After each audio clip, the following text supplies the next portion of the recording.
Hey guys, it's Cece, and today I am here with my spring reading in review video. But before I get to that, I just want to keep you updated on what I'm currently reading and what I'm going to read this week, so we're just going to do that really quickly. So first of all, I am about 30 pages from being done with Shadow of the Wind by Carlos Ruiz Zafón. I'm really enjoying this book. I will probably finish reading it as soon as I finish filming this. I am also currently reading Buffy the Vampire Season 8, Issue 1, which is The Long Way Home by Joss Whedon.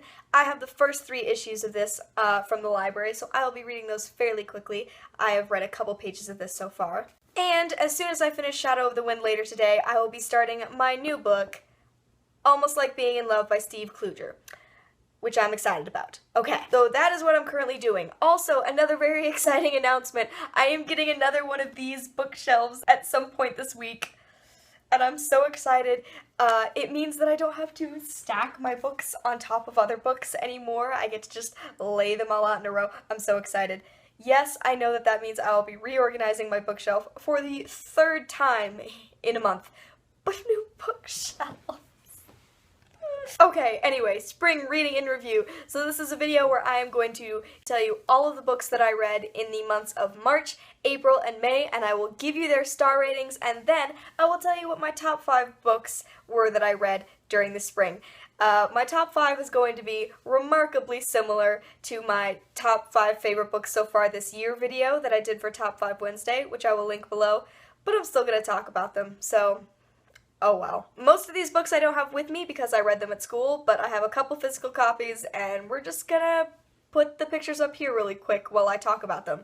So, the first book that I read in March was The Curious Incident of the Dog in the Nighttime by Mark Haddon, and I gave this 3 out of 5 stars. The next book that I read was The Devil in the White City by Erik Larson, which I gave 4 out of 5 stars. After that, I read Fried Green Tomatoes at the Whistle Stop Cafe by Fanny Flagg, which I gave 5 out of 5 stars. Following that, I read Fun Home by Alison Bechdel, which I gave 4.5 out of 5 stars. Then was Avatar: The Last Airbender, The Promise, which is one of the Avatar: The Last Airbender graphic novels, all of which I read this spring. It is by Gene Luen Yang, Michael Dante DiMartino, Brian Konietzko, illustrated by Gurihiro, I believe, and I gave that 4 out of 5 stars. Next, I read The Story of Jane by Laura Kaplan, which I gave 4 out of 5 stars. And then finally, in March, I read Persepolis by Marjane Satrapi, which I gave 3.5 out of 5 stars. Moving on to April, first I read Memoirs of a Geisha by Arthur Golden, which I gave 3 out of 5 stars. Then I read Avatar: The Last Airbender, The Search, which I gave 4 out of 5 stars. Then I read The Memory Keeper's Daughter by Kim Edwards, which I gave 2.5 out of 5 stars. Then I read Avatar: The Last Airbender, The Lost Adventures, which I gave 4 out of 5 stars. Then I read The Dinner by Herman Koch,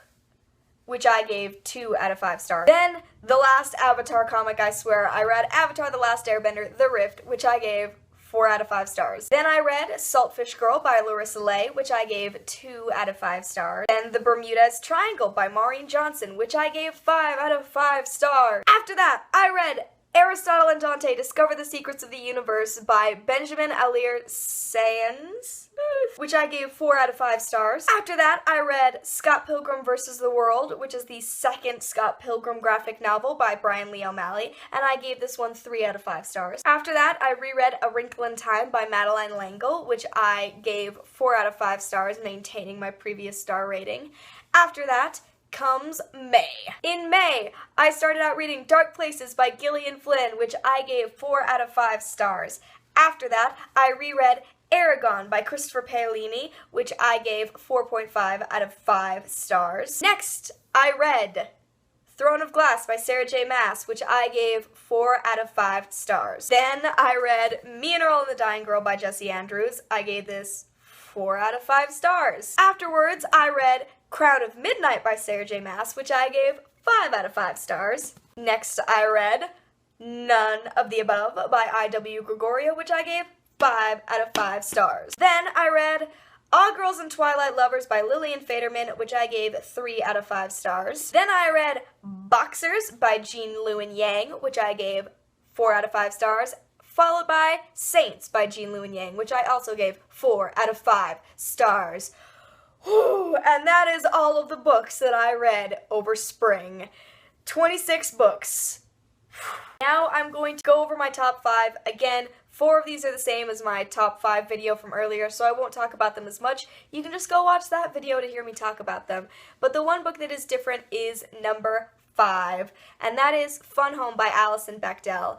This was a graphic novel. It is an autobiographical graphic novel by Alison Bechdel about her relationship with her father.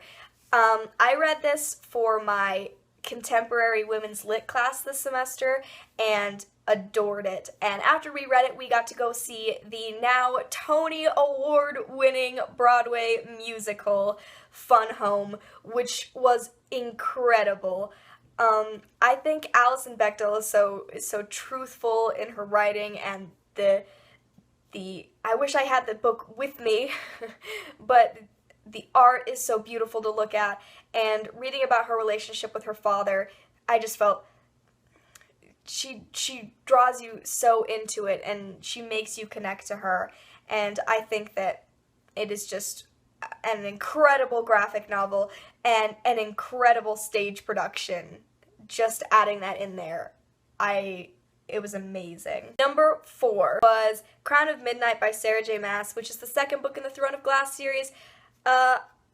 Basically, so much better than the first one, so much character development. Celaena's amazing. The love triangle isn't nearly as big of a thing in the second book. The world building in this was amazing. I wish that I could say Heir of Fire was actually my favorite, but I read Heir of Fire in June, so it doesn't count.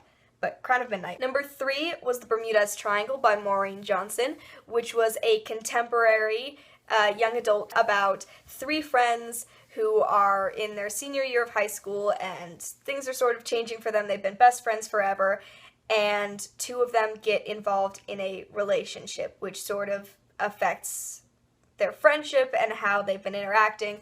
And The Bermudas Triangle is so good. I read it so quickly. I thought it was really great.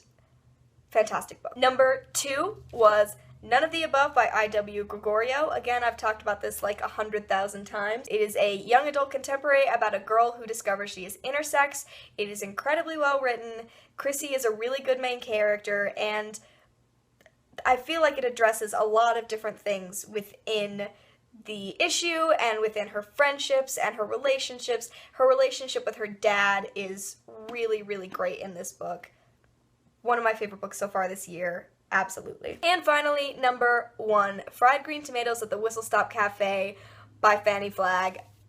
I love this book. It has such an atmosphere. The characters are amazing. As I've said before, Ruth and Iggy are really wonderful, and Fannie Flagg is excellent at creating a world, to the point that I was at a used bookstore recently and I bought another book by her called Can't Wait to Get to Heaven, which I'm hoping to get to at some point this summer, because Fannie Flagg really impressed me with Fried Green Tomatoes. Alright, that's it. Those are the books I read in spring, and those are my top 5 books that I read in spring. If you have read any of these books, let me know what you thought of them in the comments below. I'd love to hear about them.